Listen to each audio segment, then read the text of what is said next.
অতিরিক্ত খাওয়া, গরম খাওয়া, রাত্রে চা খাওয়া, রাত জাগা, রাত 10টার পর তার ওই সিক্রেশন, হরমোন সিক্রেশন হয়, হরমোন সিক্রেশন উল্টাপাল্টা হয়ে যাবে, তার দেহ অকালে সে মৃত্যুবরণ সে করবে সেইটা।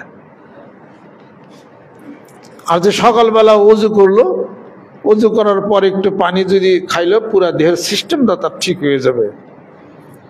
আর এখানে একটা ওষুধ দেওয়া হয় যেটা আপনারা পাবেন, লাল ওষুধ। এটা মানুষের দেহের অনেক উপকার হয়। এটা বাসি পেটে 3 চামচ ওষুধ খাবেন, কিডনির মহৌষধ একটা। আমি নিজে খাই, যে 8টার সময় খাই আইছি। বাসি পেটে 2-3 চামচ করে ওষুধ খান, আর খাওয়ার পরে 3 বার করে খান, কিডনি ভালো হয়ে যাবে ইনশাআল্লাহ তাআলা।